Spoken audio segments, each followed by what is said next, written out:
Bien, mais aujourd'hui, je vous propose de regarder, d'essayer de comprendre comment fonctionne un circuit du cerveau qu'on appelle le circuit de la récompense. C'est un circuit qui existe chez presque tous les mammifères, voire même chez tous les mammifères, et qui permet à l'animal ou l'individu de savoir à tout moment dans quel état physique et psychique il se trouve. Alors ces structures, ce circuit, il est formé de structures cérébrales qui sont reliées les unes avec les autres, et lorsqu'elles sont activées, eh bien, il y a une satisfaction qui apparaît. Alors, un des premiers points qui peut être intéressant, c'est comment est-ce que ce circuit de la récompense a été découvert. En fait, il a été découvert en 1954 par deux Américains qui ont eu l'idée de descendre dans un cerveau de rat des électrodes. Alors, le cerveau de rat, grosso modo, il est comme ça, avec ici le cervelet, là c'est l'avant, et puis ici vous avez le cerveau avec différentes zones. Ici vous avez le cortex, ici vous avez le cervelet. Et ce qu'ont fait ces Américains, c'est qu'ils ont descendu des électrodes, ce sont des petits morceaux de fil de fer, et ces morceaux de fil de fer étaient reliés à la possibilité de décharger de l'électricité au bout de l'électrode, qui était donc isolée sur toute sa longueur. Comment est-ce que cette électricité peut apparaître? Elle peut apparaître lorsque l'animal appuie sur une pédale. Donc ces électrodes sont reliées à une pédale. Alors l'animal se promène dans sa cage, et puis par hasard, il appuie sur la pédale.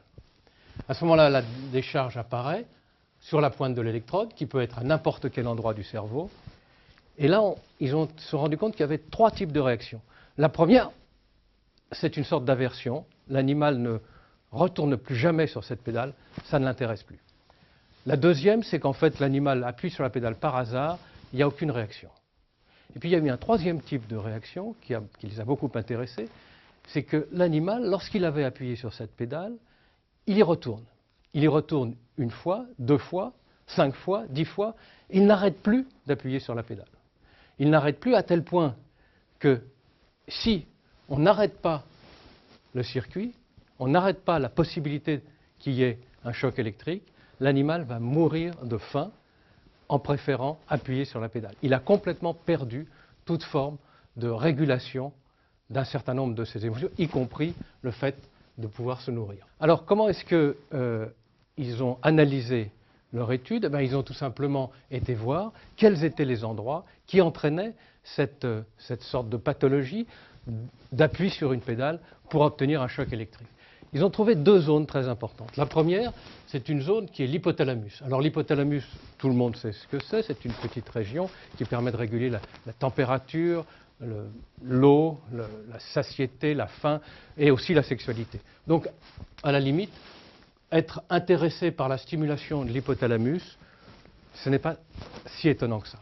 Et puis il y a une deuxième zone qui était importante, c'est une zone qui se trouve tout à fait vers l'arrière du cerveau, dans le mésencéphale, assez profonde, qu'on appelle l'aire tegmentale ventrale.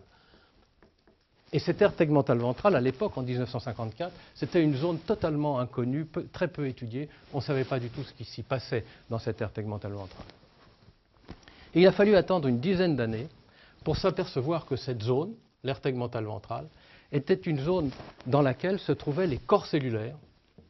Les corps cellulaires, donc voilà, c'est un neurone, les corps cellulaires d'un certain type de neurones qu'on appelle les neurones à dopamine.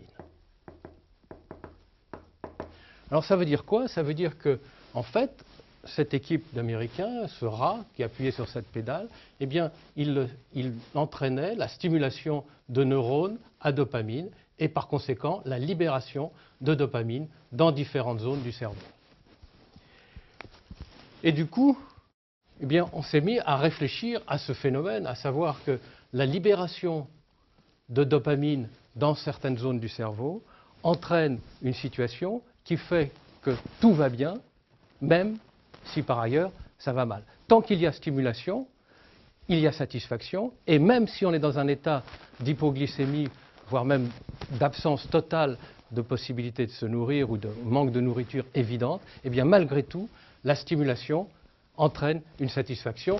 Et donc c'est un peu à partir de là que cette idée de circuit de la récompense s'est installée.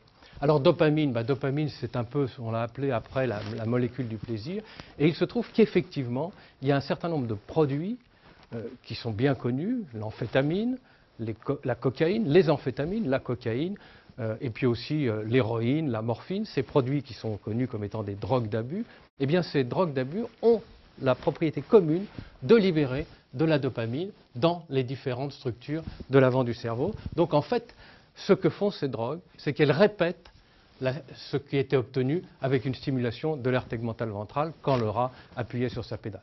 Alors ça donne quoi à l'arrivée? Bien, ça donne ce fameux circuit de la récompense. Alors ce circuit de la récompense, finalement, il est constitué, comme je vous le disais, d'un certain nombre de structures. Donc vous avez le cortex, et surtout l'avant du cortex, qu'on appelle le cortex préfrontal, un certain nombre de structures comme le septum, la combince, ici, et puis une autre structure qu'on appelle l'amygdale, et puis une autre qu'on appelle l'hippocampe. Et toutes ces structures sont en lien les unes avec les autres. Elles communiquent et elles font partie, elles constituent le circuit de la récompense. Et en plus de ces structures, qui sont en relation les unes avec les autres, il y en a une dernière, qui est la fameuse qu'on avait vue tout à l'heure, l'hypothalamus. Cet hypothalamus qui, lui, reçoit des projections de toutes ces structures. Donc là, on a le circuit de la récompense avec cet hypothalamus qui est la zone finale du signal. Mais la dopamine, me direz-vous? La dopamine, elle est en dessous, elle est là. C'est ça, l'aire tegmentale ventrale, elle est là, la dopamine.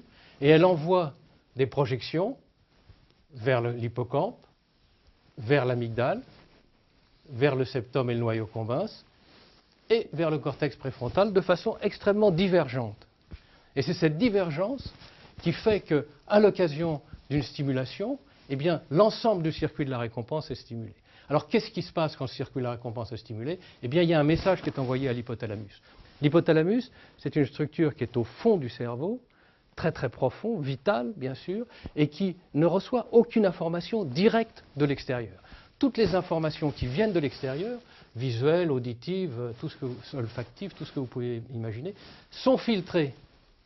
Toutes ces informations sont filtrées par ces quatre structures, enfin ce circuit de la récompense, et l'information finale, après filtre, est envoyée vers l'hypothalamus qui, en fonction de ce qu'il reçoit, va donner des instructions à l'aire tegmentale ventrale pour qu'il y ait ou non libération de dopamine. Nous comprenons, à partir de ce moment-là, l'importance fondamentale de ce circuit de la récompense, puisque, comme je le disais, il régule tout ce que nous ressentons, il nous permet de savoir à tout instant si nous allons bien, si physiquement nous sommes en bon état, si psychiquement nous sommes en bon état. Et la question, le problème, c'est qu'il est possible de jouer avec, et il est possible, en particulier avec les drogues, de modifier son activité et de nous faire croire, lorsque l'on prend un certain nombre de produits, que tout va bien, même si par ailleurs tout va mal.